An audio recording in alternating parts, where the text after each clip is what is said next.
घर खरेदी किंवा जागा किंवा शेती ह्या ही घेण्यासाठी कुठला काळ चांगला आहे 2026 मध्ये?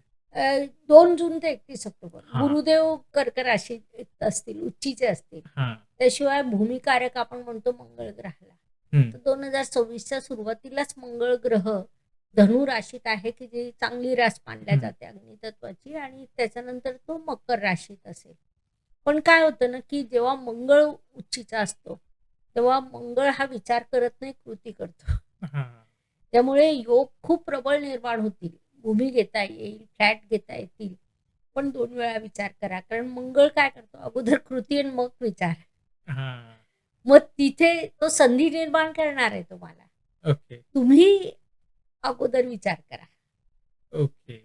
विचार करा, 4 लोकांचा सल्ला घ्या, संपूर्ण माहिती घ्या, मग गुंतवणूक करा. कारण की मंगळ उच्चीचा आहे म्हणजे तो देईल. पण हां, असं प्रश्न.